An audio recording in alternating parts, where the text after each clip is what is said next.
Kuliah Pengantar Bisnis Bab 7 Manajemen Produksi.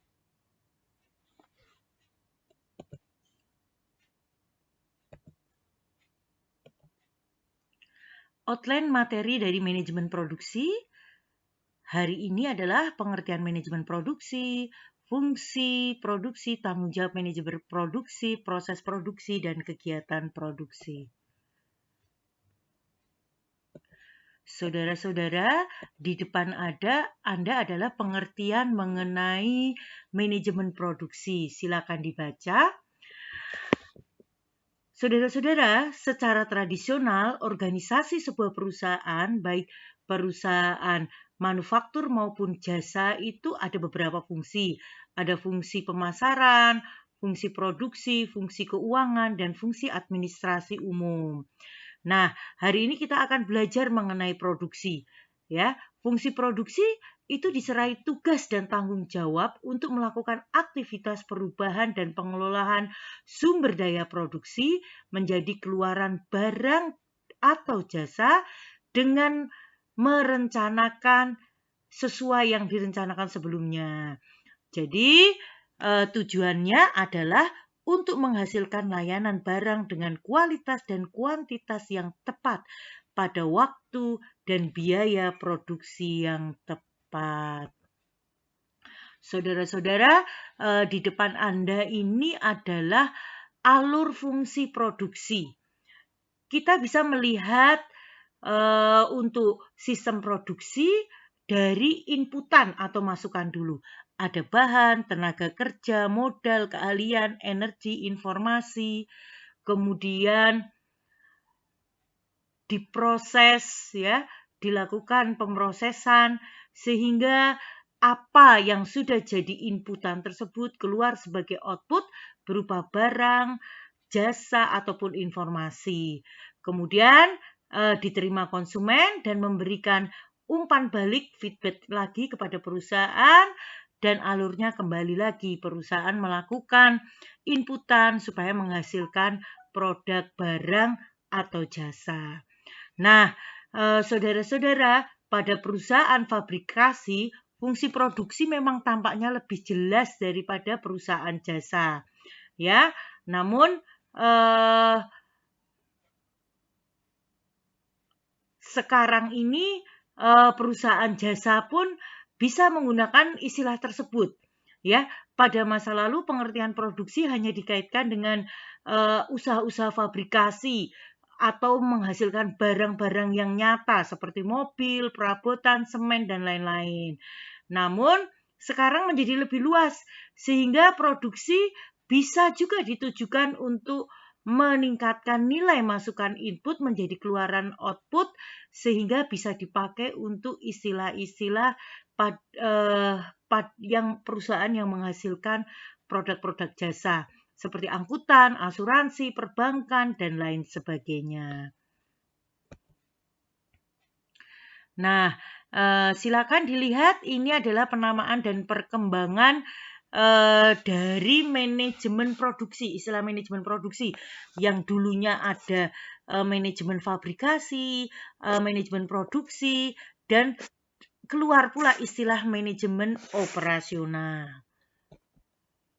Oke, nah ini setelah tahu pengertian dari manajemen operasional, tujuan manajemen operasional adalah sebagai berikut. Bisa Anda lihat? Nah, saudara-saudara, pada slide ini Anda bisa melihat perbedaan barang dan jasa.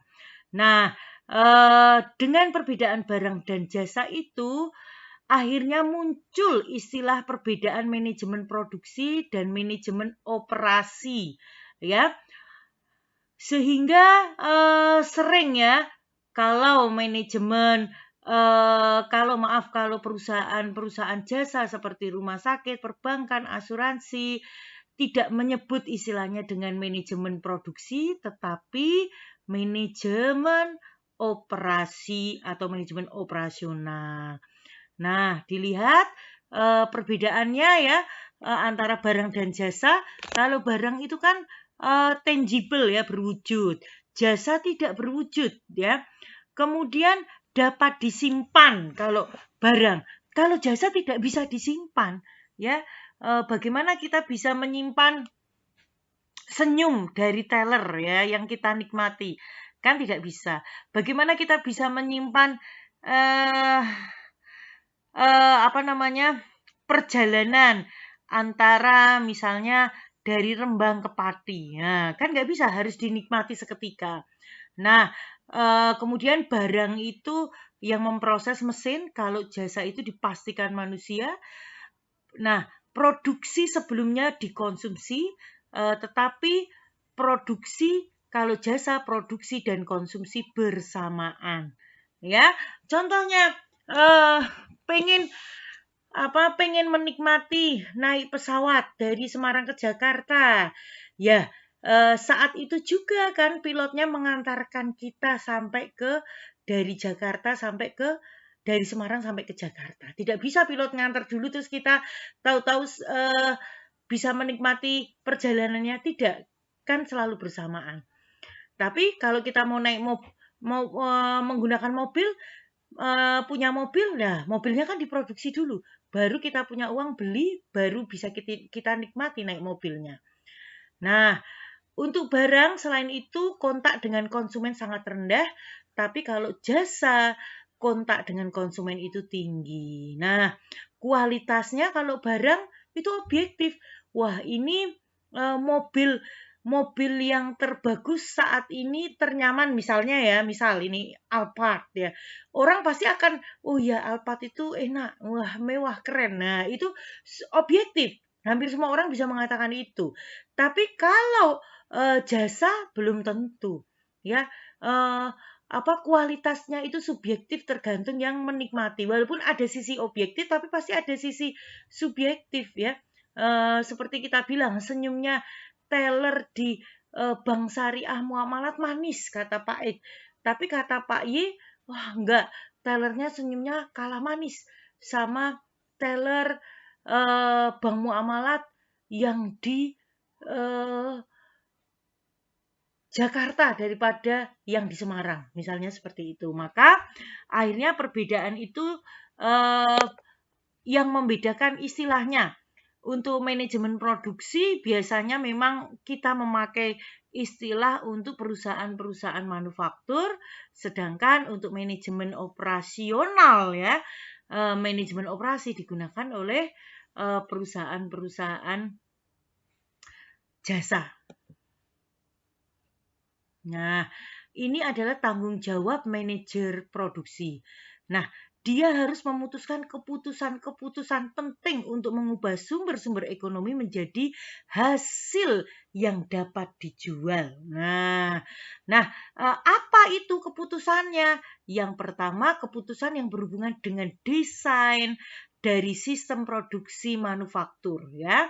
Nah, bisa Anda lihat di slide. Yang kedua adalah keputusan yang berhubungan dengan operasi dan mengendalikan sistem tersebut dengan baik. Saudara-saudara, mungkin ada dari Anda yang dari perbankan syariah. Memang kita tadi sudah membedakan di awal bagaimana perusahaan jasa untuk manajemen produksinya biasanya menggunakan manajer operasional. Kalau perusahaan manufaktur menggunakan istilah manajer produksi. Nah, setelah itu memang pembahasan ke sini lebih dekat dengan perusahaan-perusahaan yang model fabrikasi, tetapi sebenarnya bisa diterapkan, bisa kita terapkan kondisi seperti ini dengan jasa, walaupun tidak 100% ya, karena perbedaannya tadi jelas ya. Kalau jasa itu tidak ada yang namanya diproduksi duluan ya, diproduksi duluan, tetapi harus saat diproduksi itu juga saat mengkonsumsi. Kalau jasa seperti itu. Nah, maka memang mungkin nanti di slide-slide selanjutnya seolah lebih dekat dengan perusahaan fabrikasi, sementara Anda adalah perbankan syariah. Loh kok tidak di bank, lebih ke pabrik? Tidak apa-apa. Ketika Anda nanti jadi seorang banker, misalnya Anda beneran akhirnya pekerjaan Anda menjadikan Anda seorang banker, Anda juga harus mengetahui fungsi-fungsi seperti ini. ya, karena nanti siapa tahu Anda memiliki debitur yang memang usahanya fabrikasi, ya, yang usahanya memproduksi, sehingga lebih dini Anda bisa mengenal fungsi-fungsi dari manajer produksi. Nah, proses produksi itu pada hakikatnya ada 4, yaitu sifat produksi, tipe proses produksi ini lebih ke jangka waktu produksi. Kemudian manfaat yang diciptakan, dan terakhir teknik sifat proses produksi. Kita akan bahas satu persatu. Nah, sifat produksi. Sifat produksi ini penjelasannya adalah bahwa sifat produk menjadikan suatu proses produksi dari suatu produk tertentu akan berbeda dengan sifat produksi yang lain. Nah, apakah produk yang diproduksi mencerminkan sifat khusus dari konsumsi pembeli atau spesifik? Nah, biasanya produk yang spesifik itu ada spesifikasi khusus, ya, dan sering berdasarkan pesanan, ya. Nah, atau produk yang akan diproduksi itu merupakan produk standar atau produk yang memang diproduksi secara massal. Silakan penjelasannya ada di slide Anda. Nah, kemudian yang kedua adalah tipe proses produksi atau jangka waktu produksi. Nah, tipe proses produksi ini ditinjau dari arus bahan mentah sampai menjadi barang jadi, dapat dibagi menjadi 2 tipe, yaitu yang terus-menerus continuous proses maupun yang terputus-putus atau intermittent. Silakan dibaca untuk penjelasannya.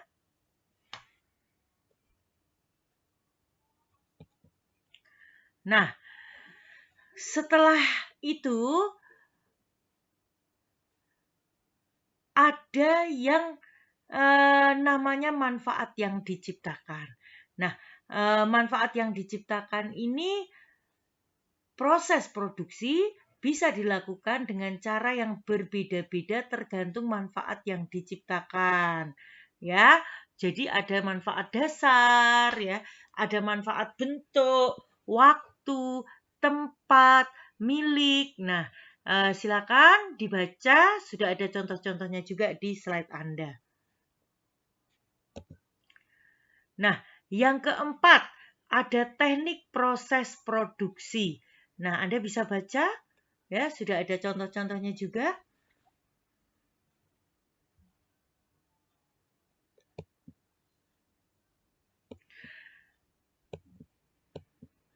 Nah, sekarang kita akan mengenal jenis kegiatan produksi, ada 5, akan kita bahas satu persatu. Nah, yang pertama adalah perencanaan produksi. Yang termasuk perencanaan produksi itu apa? Penelitian dan pengembangan. 2 situ aja. Nah, kemudian faktor-faktor apa sih yang perlu dipertimbangkan dalam perencanaan produk, ya? Ada manfaat, produk bagi konsumen, permintaan pasar, potensi pasar, maupun kemungkinan pengembangan produk di masa yang akan datang. Nah, yang sangat penting lagi adalah kekuatan persaingan. Nah, untuk penjelasan lebih lanjut bisa Anda baca slide-nya. Nah, selanjutnya adalah perencanaan fasilitas produksi. Aspek-aspeknya ada penentuan lokasi, bangunan, perencanaan tata letak fasilitas produk, maupun perencanaan lingkungan kerja. Nah, kita akan bahas satu-satu mengenai penentuan lokasi perusahaan. Nah, penentuan lokasi ini sangat penting, ya, karena ini akan bisa mempengaruhi dari eksistensi perusahaan. Ya, silakan dilihat. Nah, selanjutnya bangunan. Nah, maksud dari penjelasan bangunan ini, bagaimana bangunan itu menjadikan proses produksi itu lebih baik dan efisien. Nah, selanjutnya adalah perencanaan tata letak atau layout fasilitas produksi yang tentu saja cukup untuk menjadikan efisien dan efektif, ya. Nah, selanjutnya adalah faktor-faktor penentu tata letak fasilitas produksi. Macam-macam, ada jarak angkut, fleksibilitas ruangan dan layout, kemungkinan perluasan di waktu yang akan datang sehingga tidak merepotkan, karena harapannya kan untuk perusahaan berkembang, permintaan semakin banyak. Nah, tentu kapasitas produksi itu diharapkan justru naik. Nah, kalau sudah kapasitas produksi naik terus, tentu dari awal kita sudah memikirkan kemungkinan untuk pengembangan perluasan di waktu yang akan datang seperti apa. Nah, kemudian ada pemaksimuman ruang dan layout serta keselamatan barang yang diangkut, ya. Nah, jenis layout itu ada beberapa, ya. Silakan Anda cermati di slide ini, ya. Ada tata letaknya juga, kemudian ada tata letak proses atau fungsional, kemudian ada tata letak kelompok. Nah, setelah itu Anda akan melihat lagi untuk step selanjutnya, yaitu perencanaan lingkungan kerja. Silakan dibaca. Nah, setelah itu Anda akan belajar mengenai pengendalian produksi. Nah, silakan dilihat tahap dalam pengendalian produksi. Ada 5, dari production forecasting atau perencanaan sampai dengan follow up. Silakan dibaca penjelasannya. Ya. Nah, nomor 4 adalah pengendalian persediaan dan kualitas produksi. Nah, maksudnya ini seperti apa sih? Nah, persediaan ini harus dikendalikan, ya. Bahkan dari bahan mentah pun harus sudah ada proses pengendaliannya. Seperti apa sih proses pengendalian bahan baku? Persediaan bahan baku memadai. Ya, maksudnya jangan sampai kekurangan. Ya, kalau kekurangan bahan baku, proses produksi kita bisa berhenti dan perusahaan bisa mengalami kerugian. Tapi selanjutnya proses bahan baku itu juga tidak berlebih karena akan masuk ke cost, apalagi kalau bahan bakunya yang mudah rusak. Nah, ini akan sangat membahayakan. Nah, kemudian kalau sudah bisa mengelola jumlahnya, nah itu berarti kita sudah mampu mengendalikan biaya bahan baku. Nah, kemudian ada rumusnya, ya, rumus EOQ, Economical Order Quantity, yang menentukan seberapa efisiennya jumlah bahan baku yang perlu disediakan. Nah, rumusnya adalah 2 kali B kali BP dibagi H kali BS. Penjelasannya ada di slide Anda. Nah, selanjutnya adalah pengendalian quality control. Nah, pengendalian quality control ini adalah pengendalian kualitas. Ini yang akan menentukan standar kualitas dari produk atau barang jasa kita.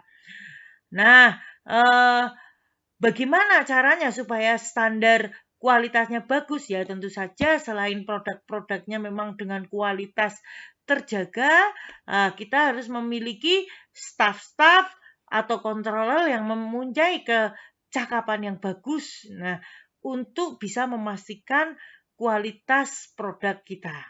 Nah, tujuan dari pengendalian kualitas ini adalah untuk meminimumkan biaya proses produksi sehingga dananya dapat dimanfaatkan untuk kegiatan yang lebih produktif.